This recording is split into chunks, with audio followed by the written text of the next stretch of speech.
Pemirsa, biasanya pesantren identik dengan aktivitas pendidikan formal ataupun kegiatan keagamaan saja. Namun berbeda di Jombang, Jawa Timur, ada pondok pesantren yang juga mewadahi para santrinya belajar bertani dan berkebun. Salah satunya adalah budidaya tanaman cabai besar di greenhouse. Dengan menggunakan teknologi Internet of Things atau IoT, hasil panen cabai besar terbukti jauh lebih maksimal. Pesantren binaan Bank Indonesia ini juga akan menerapkan program Pesantren Produksi Pangan Indonesia atau P3I sebagai motor kemandirian pangan. Informasi ini sekaligus mengakhiri update bisnis hari ini. Pemirsa, saya Disan Nugraha pamit. Selamat siang, sampai jumpa.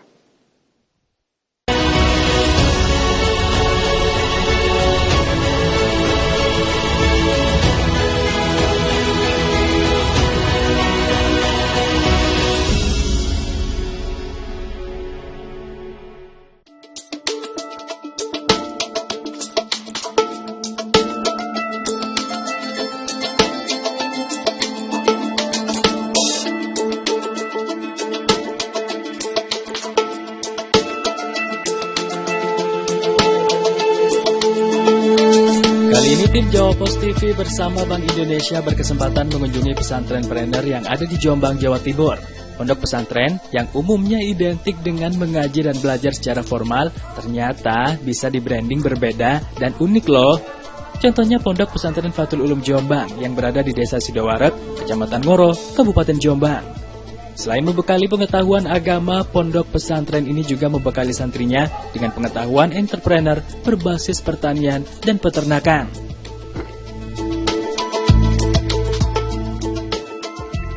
Kalau santri biasanya disibukkan dengan aktivitas mengaji ataupun kegiatan-kegiatan formal lainnya, namun berbeda.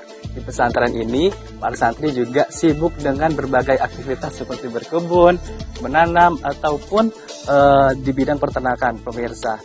Saat ini saya sudah bersama dengan pengasuh Pondok Pesantren Fathul Ulum Jombang, bersama dengan Gus Habibul Amin. Halo, ya, halo Gus.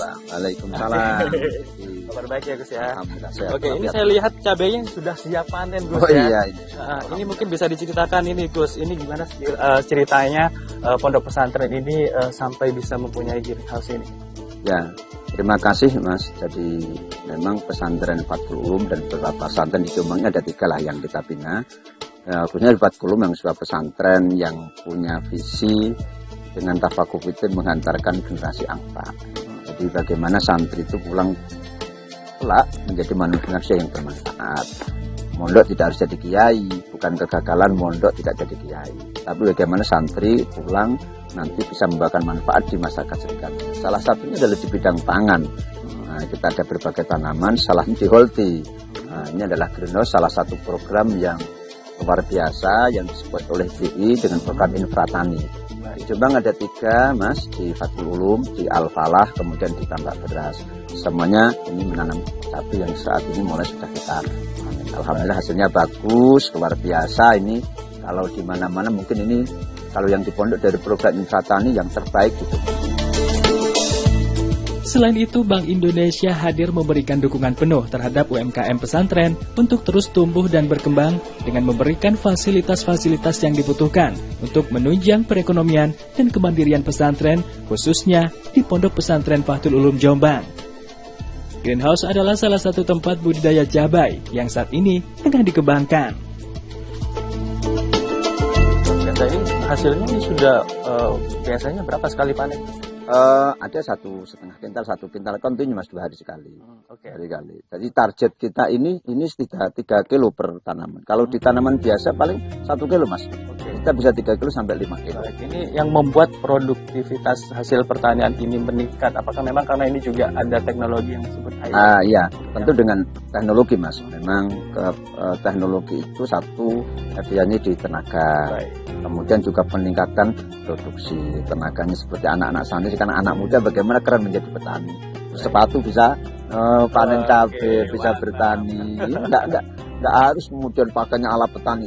Ya, tapi menghasilkan petani dan hasilnya berlipat ganda. Kalau kita hitung contoh, ini 500 meter persegi, kalau hamparan biasa bisa sampai 1 hektar.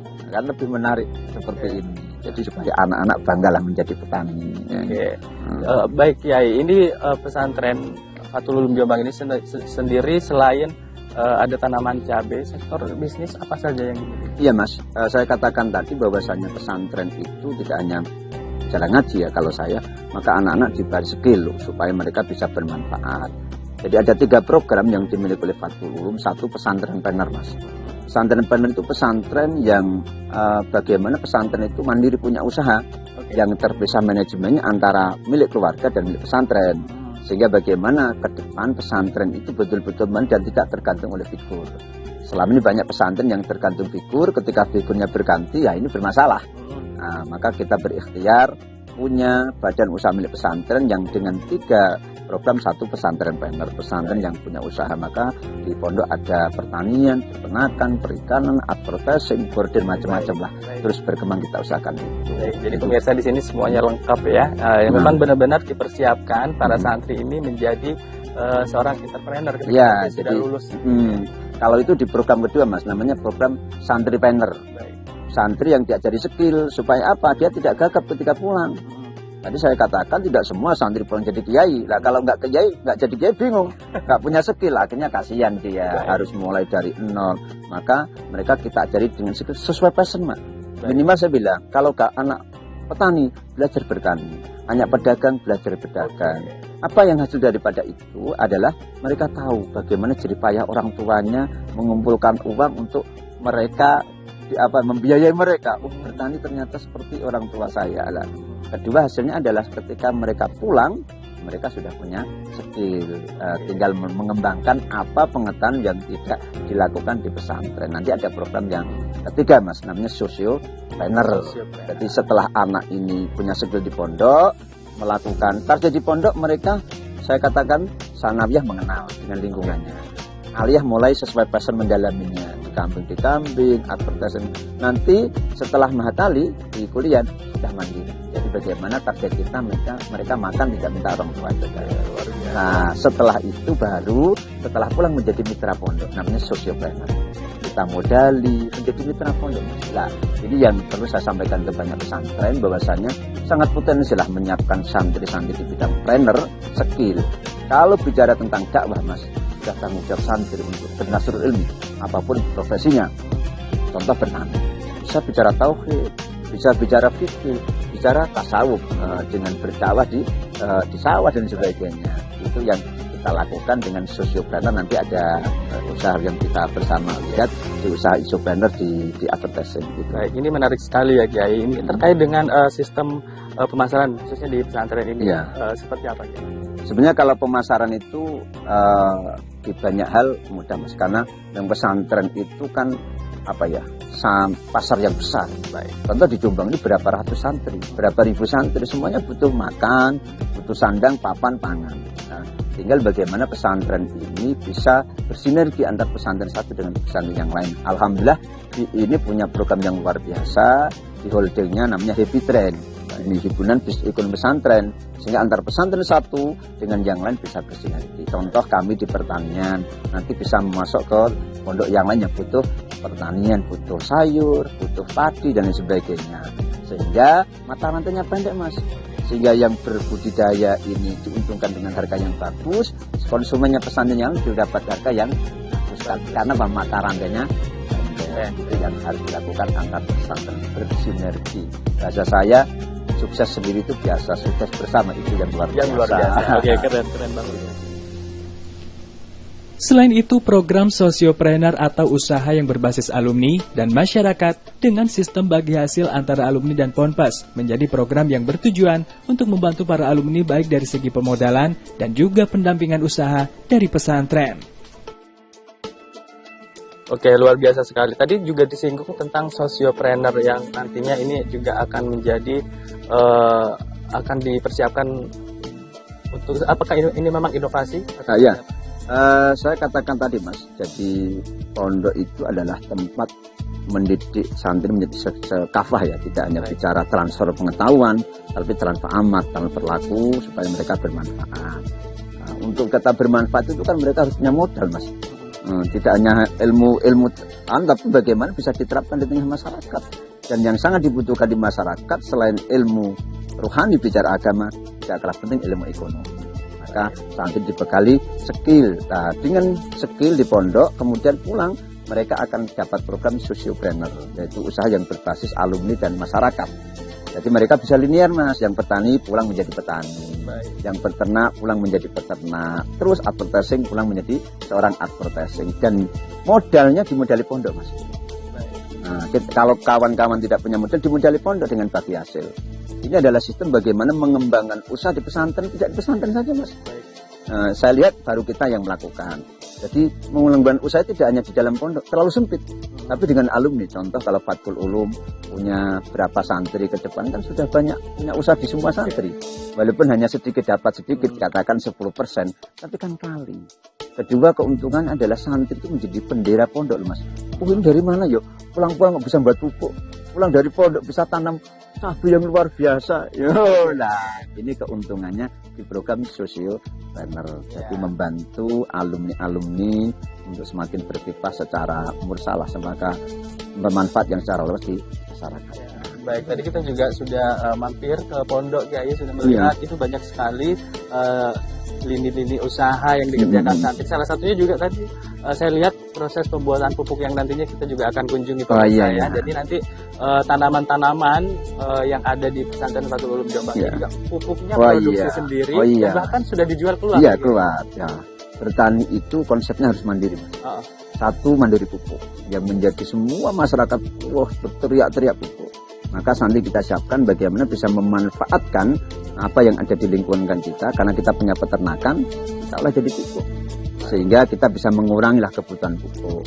Nanti pupuk diambil anak-anak yang bagian pertanian, menanam jagung, nanam sayur. Nanti limbahnya pertanian dibeli anak peternakan.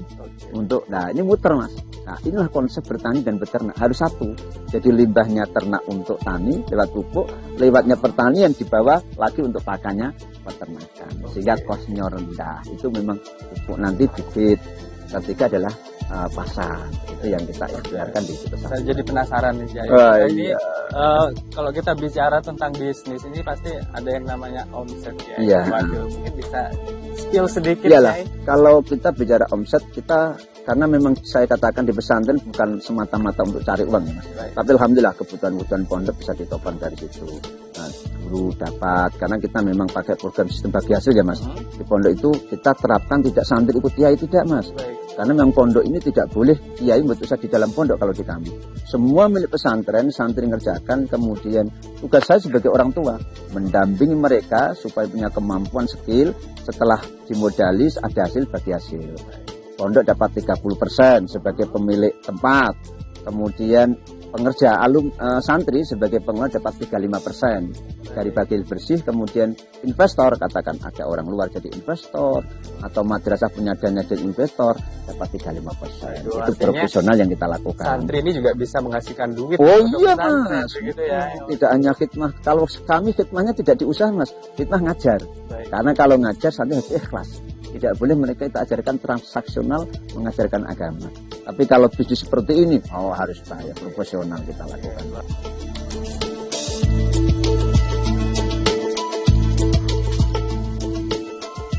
Setelah proses pemanenan pemirsa, biasanya cabai yang baru selesai dipanen ini memang sebagian dikeringkan, tapi sebagian juga ini akan dijual ke pasar induk yang sudah bekerja sama dengan Pondok Pesantren Fathul Ulum Jombang. Tapi sebelumnya hasil dari panen ini nanti akan dijadikan satu di tempat pengumpulan.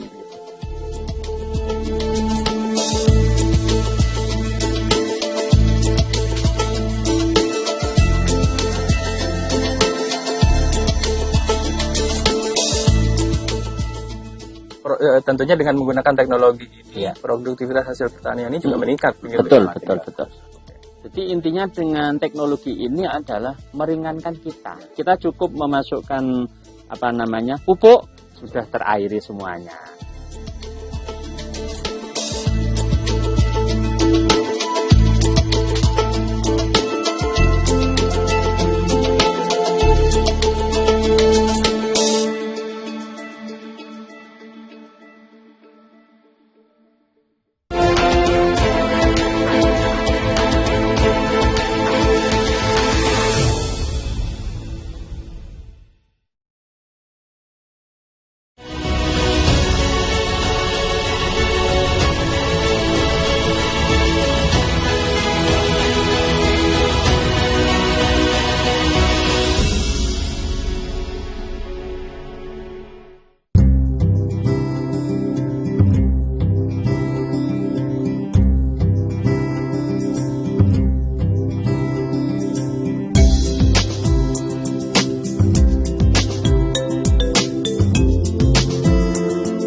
baik pemirsa, ternyata kalau kita lihat memang greenhouse sebesar ini juga dilengkapi dengan teknologi IoT, Internet of Things, dan juga ini juga terkoneksi dengan aplikasi namanya BI Smart Farm, di mana semuanya bisa dikontrol melalui aplikasi, salah satunya yakni pengendalian pH air dan juga penyiraman ini sudah bisa dilakukan secara otomatis, dan juga kipas ataupun blower ini juga bisa dinyalakan apabila nanti suhunya ini sudah mulai panas begitu ya.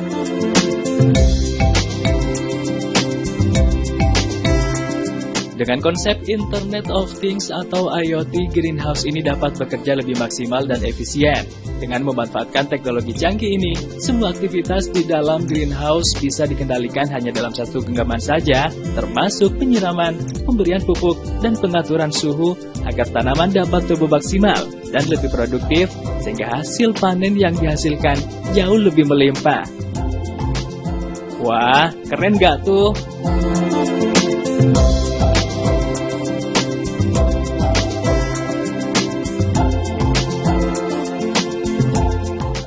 Ya, assalamualaikum warahmatullahi wabarakatuh. Alhamdulillah. Jadi di sini ini adalah kita nanti ada untuk pengaturan nutrisi yang harus diberikan kepada cabai. Jadi ada pupuk A ini, ada pupuk B. Nah, ketika hari ini sudah setinggi ini 3,20 meter, ini setiap satu hari ini kita aplikasikan sebanyak 3 kali. Pagi jam 7 kita beri pupuk A 10 liter, B 10 liter. Nanti siang jam 10 A 10 liter, B 10 liter, dan nanti jam 2 A 10 liter, B 10 liter. Sehingga satu hari ini 30 liter A, 30 liter B. Nah, 30 liter itu nanti ketika kita campur ke gentong besar ini, itu EC-nya nanti berbunyi 3.500. Nah, 3.500. Di sini nanti akan muncul 3.500. Nah, ada yang secara otomatis, ada yang pakai alat. Ini namanya alatnya. Nah, ini. Nah, setiap ya, jadi nanti tinggal kita memasukkan ke air. Nah, ke air nanti di sini akan muncul 3.500. Oke. Nah, satu hari kita ini butuh air untuk tanaman itu sebanyak 5.000 mililiter satu hari. Terus nanti akan kita cek innya kemarin itu harus 10%. Jadi masuk 5.000, berarti nanti keluarnya outnya itu 500 ml. Jadi ada kita beri bak itu untuk pengecekan outnya. Selain out itu nanti juga akan kita cek nutrisi EC-nya, in-nya nanti berapa, ketika out berapa, sehingga semuanya sudah tertulis. Kita tulis dengan rapi, hari ini berapa, besok berapa, dan itu nanti juga menyesuaikan suhu. Ketika panas, ketika dingin. Nah, jadi kan kemarin di Pagerwojo ini sedang hujan, nah, sehingga penyerapan air juga tidak terlalu begitu maksimal. Ketika panas maksimal. Nah, jadi semuanya bisa diatur dengan namanya teknologi air. Nah, luar biasa sekali ya. Pesantren Mas. Oke. Baru.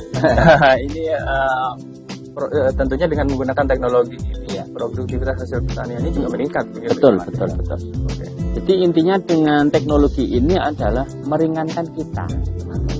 Ringan dalam segi tenaga.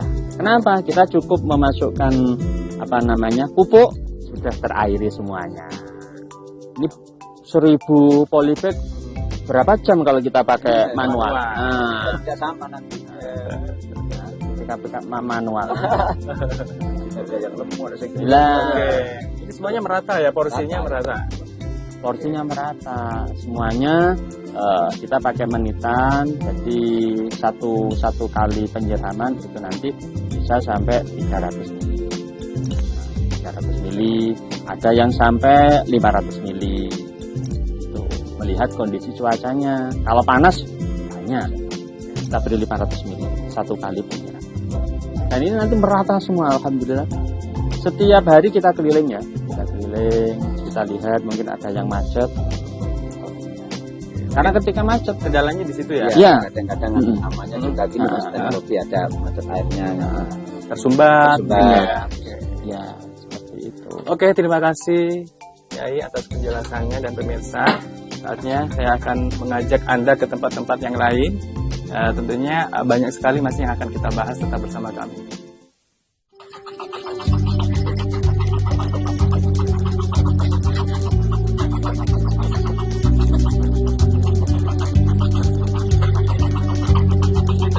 Untuk menjaga kualitas tanaman pertanian yang ada di Pondok Pesantren Fakul Jombang ini, di sini juga memproduksi pupuk organik yang berasal dari kotoran ternak yang ada di Ponpes ini, pemirsa. Dan yang paling penting, tentunya dari produksi hasil pupuk organik ini juga diedarkan ataupun didistribusikan sampai di luar untuk menghasilkan perekonomian dari pesantren.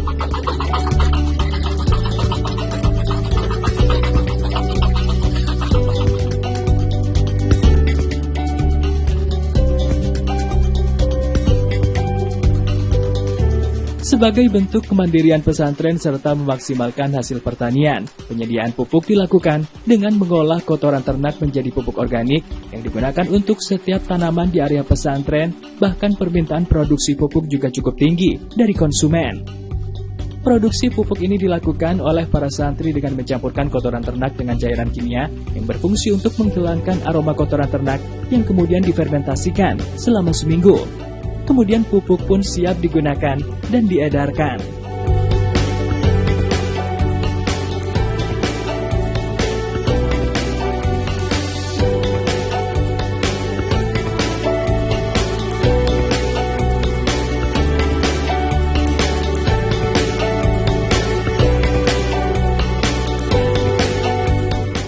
Untuk itulah program P3 itu lahir dari kami Habitat Jawa Timur.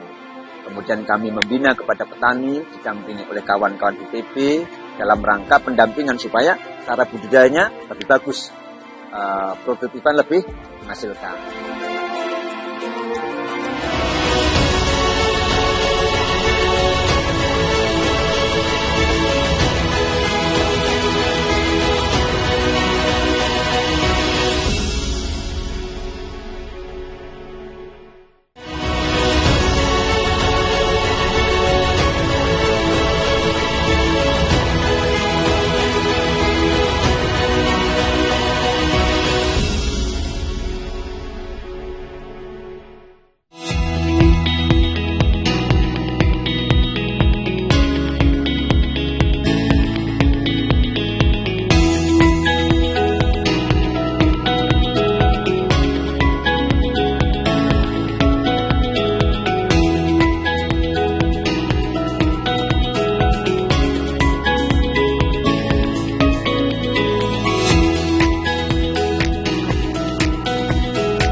Program P3I atau program pemberdayaan yang bekerja sama dengan para petani juga menjadi program unggulan sebagai upaya menekan inflasi pangan, salah satunya untuk komoditi beras.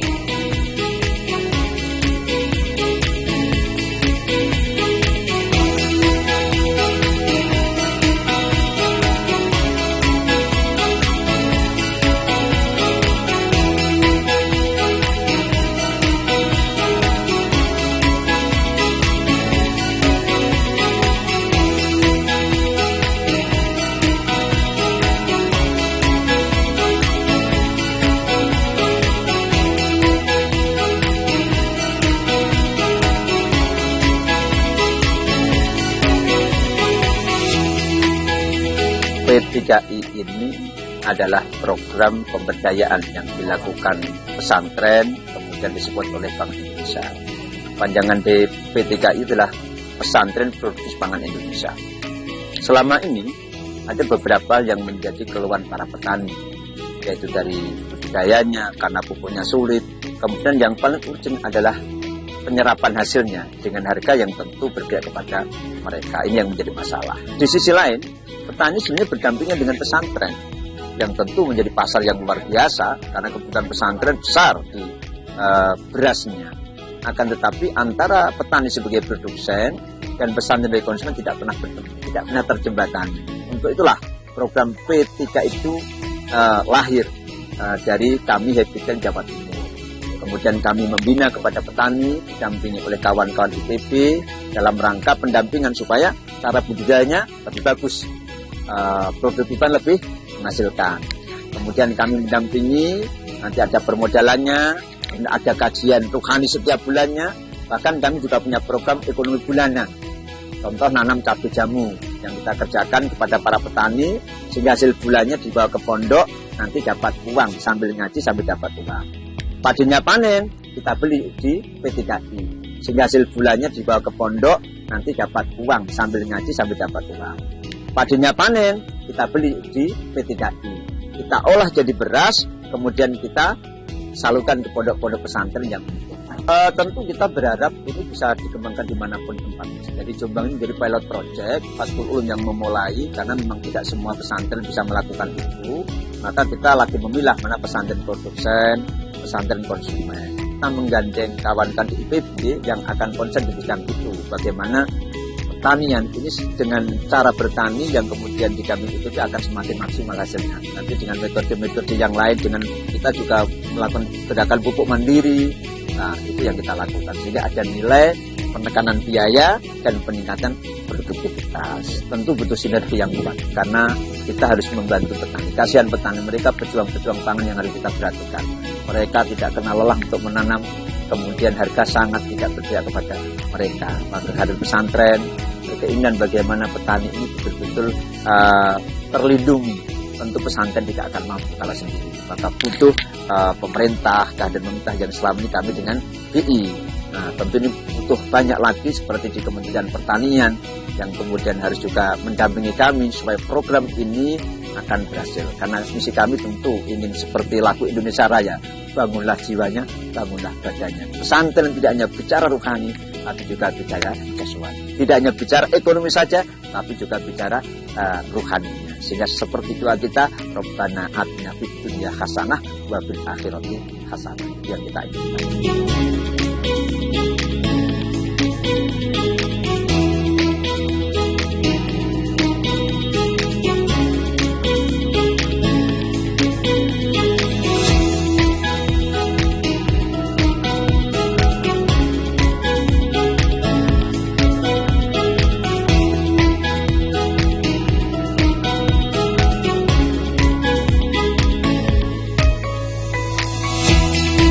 Dengan adanya program P3I ini, alhamdulillah harapan saya dengan kerjasama dengan kepontrennya itu, jadi nanti ada yang namanya nilai lebih, terutama di tingkat petani masalah panennya.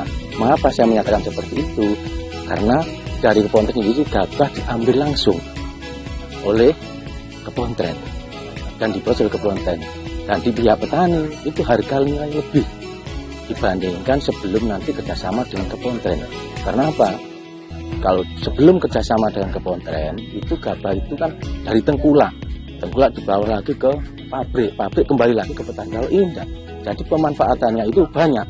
Di samping harganya nanti bisa dijangkau dengan adanya nilai lebih, dan kemudian di kepontrennya nanti langsung kita memutus rantai yang namanya tengkulak.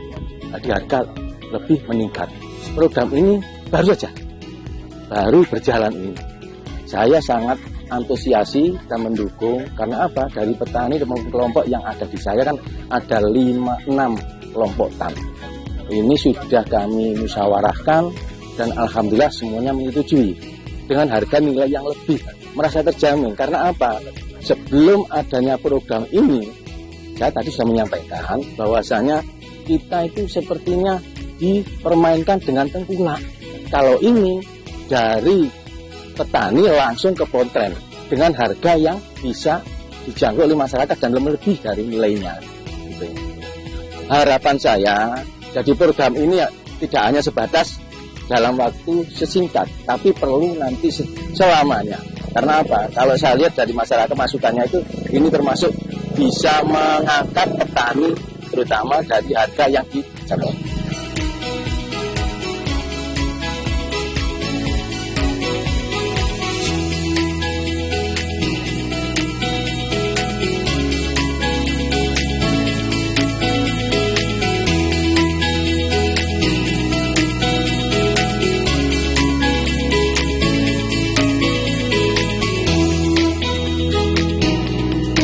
Kami dari Permak Kelola IPB sangat excited terkait program P3I yang diadakan oleh Pondok Pesantren. Jadi kami support karena tujuannya programnya adalah untuk menjaga stabilitas ketersediaan pangan dan kemandirian pangan di kalangan pesantren. Artinya pesantren bisa produksi beras sendiri dengan melakukan mitra binaan petani, khususnya gabungan kelompok tani Sidoaras. Jadi tugas kami sebagai pendamping di lapangan yaitu terkait sistem budidaya tanaman padi, yang dimana SOP-nya sudah diberikan oleh tim ahli dari IPB, terdiri dari orang dari pertanian sama ekonomi. SOP budidaya, jadi pada lahan ini lahan demplot sebagai lahan edukasi sebelum dilaksanakan program yang 200 hektar itu dengan menggunakan SOP dari tim ahli. Salah satunya kami menggunakan varietas yang baru pertama kali ditanam di Jawa Timur, yaitu varietas IPB 9G, berasal dari IPB University, hasil dari dosen IPB University, khususnya Fakultas Pertanian. Selain dari penggunaan varietas, kami juga menggunakan SOP perendaman benih. Perendaman benih menggunakan agen sayati, khususnya Rizobacter. Tujuannya untuk penyediaan nitrogen yang dapat dilakukan oleh Rizobacter tersebut.